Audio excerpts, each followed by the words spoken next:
Here's a step-by-step video tutorial on how we made this stone wall.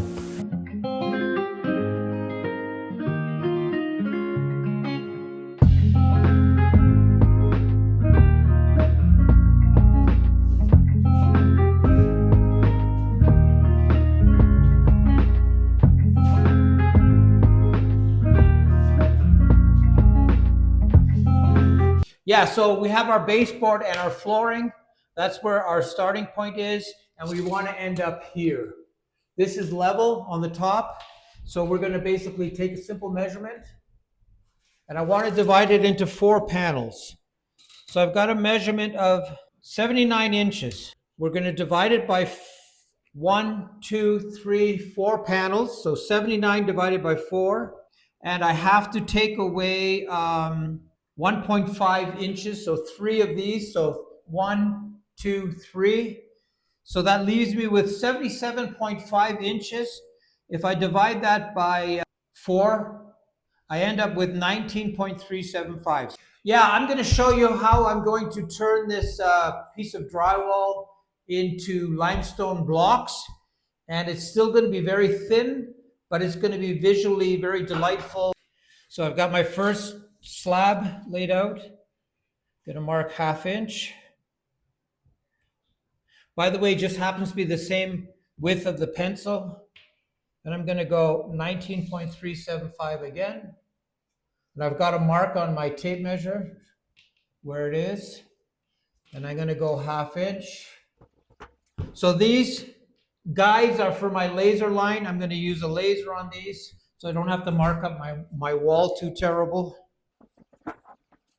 So if I've done my math right, this should be very close to 19.375. Perfect. Right on the money. Okay, so I've now have this divided into 4 sections. Okay, perfect. We're going to use laser lines to make sure that we get the fabric in place in the correct setting. And then we're going to leave the grout line untouched, so it's not going to have the same texture as these limestone blocks. What I'd like this measurement to be, whatever the panels are, I'd like it to be half of the length of the panel. So if it's 1 to 2, I'm happy with that. So whatever measurement gets me closer to 1 down, 2 across, that's what I'm going to use. So 41. Media. Ese es correcto.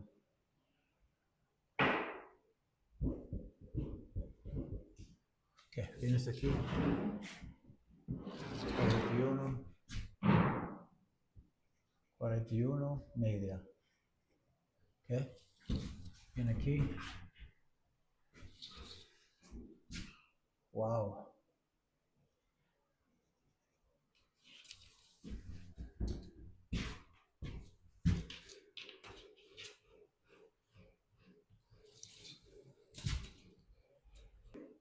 Okay, perfecto.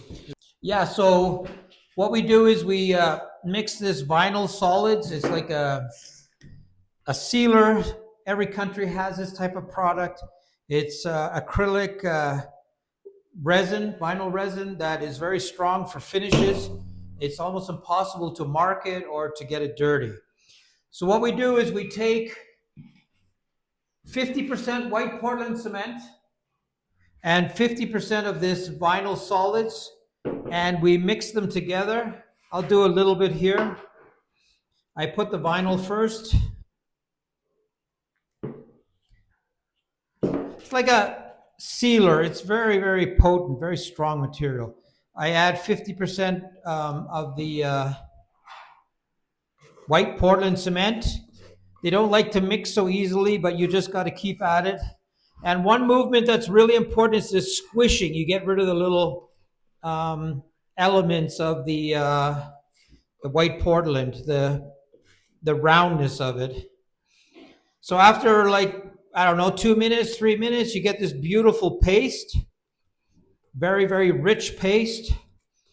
And this dries a slight tint of green, which makes the limestone quite believable. So remember that if green doesn't fit into your decor, I'm not talking lots of green. I'm talking just like a tint, a very, very, very light tint of green. Okay, so we have this mixed. I have some that I mixed before. What I'm going to do is I'm going to grab some of this and we're going to start applying it to the wall. Okay, so I have my laser line and I have my corner. So I don't want to go over both of them. So I'm going to basically do this. And this will give me a little bit of height, a little bit of dimension. So I don't go over that.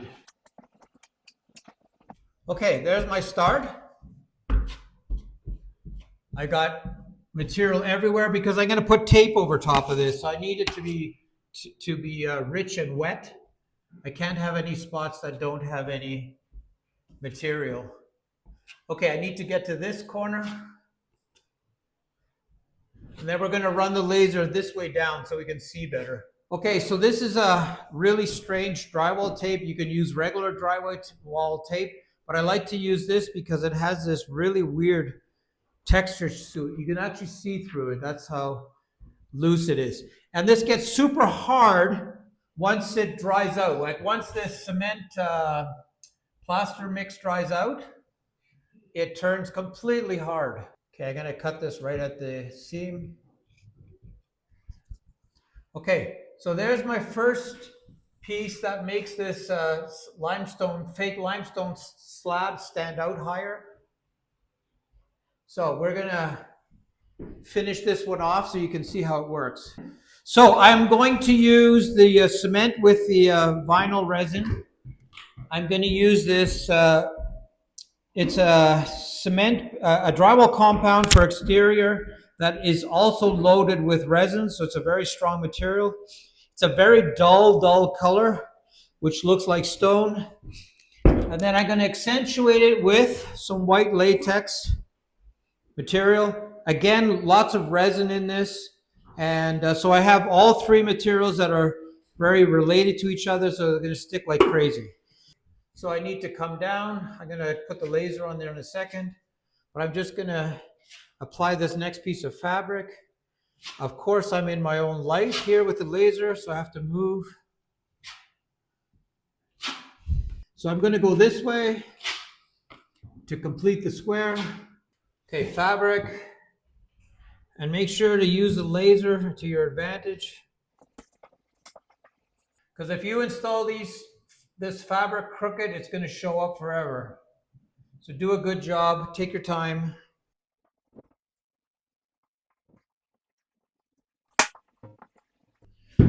Okay, so I've got the line perfect. Now I need to work it in so the fabric is nice and tight. And if you look closely, there's already a little bit of separation, which gives this a little bit of detail. And I just clean this up. Okay. Now I've got to do this corner. This material rips super easy with your hands. Okay, I'm going to work that in. What is nice about this is this drywall tape gives you a real visual of the square, what it actually looks like, and if you've done it correctly. Any little bit of material you have left over, get rid of it. Okay, so now we're going to have to move the laser to do this. Okay, so I'm making this very detailed in such a way that it looks like it has texture. Little bit of a stucco type finish. So my objective right now is to get this vinyl cement mix onto the wall, covering the entire fabric. And then eventually we're going to let this dry out so we can put more texture on it. Left, right, just dab it on so it looks. So you get to this stage where you've created the shape and you've added a little bit of color and texture, and then you have to come back. This is a lot easier once this is all dried out. Makes it a lot easier. And I keep it incredibly flat. Don't kid yourself. I'm not going super textured here. This is super flat.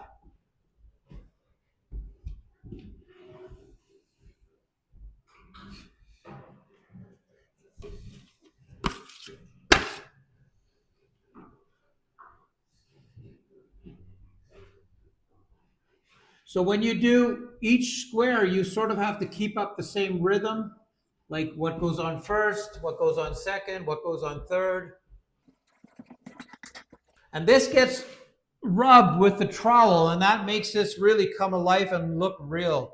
So you've got to get to that stage where this is completely dried out and you can rub the daylights out of it to get it to really show up as a three-dimensional, paper thin, but still three-dimensional looking limestone slab. Got a little bit of a hole there. Okay, so that's day one here. So what I do is I stand back and I say, okay, I don't have enough white paint here, so I'm going to put a little bit more white. So I got a little bit of white missing there. Up here, I'd like it to show off a bit more. I've got a gap. I'm going to fill that in. Here I need a bit. And always turn your trowel onto different angles. It makes it more realistic. Okay, this guy's done. There's nothing else I can do. I have to let it dry because I'm just basically moving wet stuff around, so I can't do that. So we're going to lay out some more panels just to show you how it looks when you have some of these beside each other. Yeah, so I'm washing the wall with this chocolatey color, burnt umber, and we basically wipe it right after so it doesn't get too dark. So we're doing the whole wall like this, getting it stained. This is more a stain than a paint. And then we're going to lighten it back up again. So what we do is we add whites and grays and drywall compound, all kinds of materials to make it brighten up again. So I just come back. This is a little bit damp.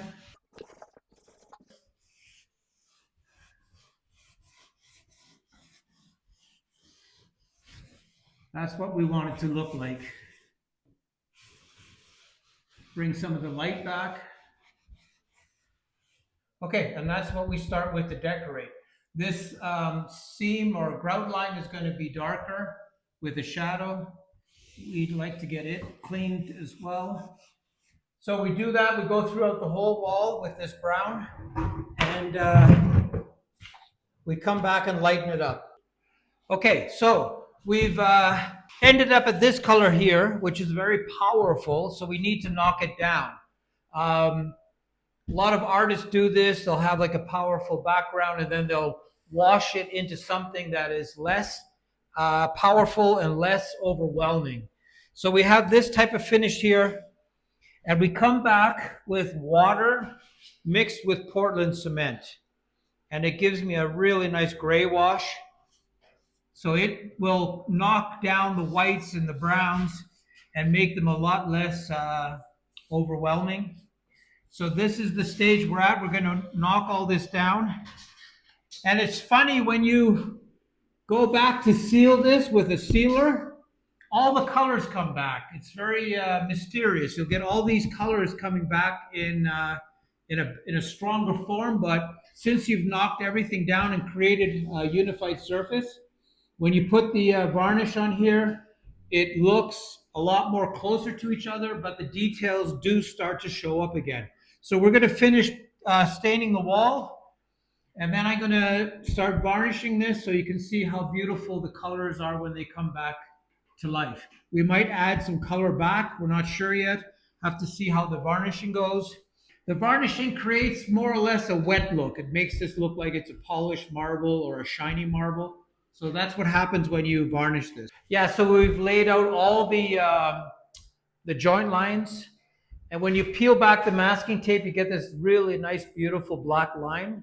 So that's why I like to use a masking tape. It gives you this real three-dimensional look. So basically we have masking tape on both sides, and we just come and fill it in. And what happens is you get a little bit of a lift look, which makes it look very three-dimensional. So we've got everything laid out in terms of the grout lines for the masking tape. We're going to lay it all out, finish it off, and then we have to varnish the wall. We peeled off all the tape. We fixed up any little mistakes on this grout line. There was a couple of pieces that peeled off with the tape. This one has been varnished, and I'm really surprised that it doesn't look a lot different than these other ones. They're very similar. So I got to varnish this whole wall. We're going to put flooring down, and it's going to look really nice. We're going to put some artwork on here. But what really happens is this is like, there's nothing, like even a trowel would have a hard time getting in here because it's so tough. The finish is like incredibly strong and durable. And for some guests to make a damage on this would be very hard. And it's super easy to fix because it is so random. If you had a hole here, you could just put some of this white in here and then varnish again, and it would be perfect every time. So these walls are 10, 12 hours it took us. It's definitely a focal point in a room, especially being the biggest wall in the room, and everything else sort of fits in with it. We're going to put all the plugs back and finish this up, and then we can start putting the flooring down. Yeah, so we use this vinyl resin to seal the wall, and it gives it a very strong finish. It turns white like milk, but when it goes dry, this was stained already, it turns to the clear, transparent color, and it works out incredibly well. So this will give us a very durable finish. It makes it look a little bit more stone-like because it's got a bit of a wet look to it. It's not exaggerated in terms of being shiny. So it is the perfect sealer for this type of material. Where I have the seams, I want this sealer to go inside it. So I push into the seams and then spread it out. And that way I don't have any gaps where we made the grout line. So we're going to go around to the edges. Everything else has been varnished, and then we're going to put the baseboard up, and then we'll take a final image of what it looks like when it's finished. Yeah, so this is what the finished wall looks like. Literally indestructible. This might as well be marble or granite. It is that strong, and the surface is like unscratchable. Here we have the baseboards installed and the flooring. Plugs are back. So this wall is going to be decorated with architectural pieces that are all the same size. So we're going to glue them on to make it even more structural. And quite a success. We calculated 10 hours. It took 10 hours to do this. And it looks quite good. So leave in the comments what you think about this. Is it worth the time to make a wall like this? Or is it better just to buy something that you glue onto the wall? Many solutions, but we finished this off. Looks quite good. So leave me some comments what you think about this wall.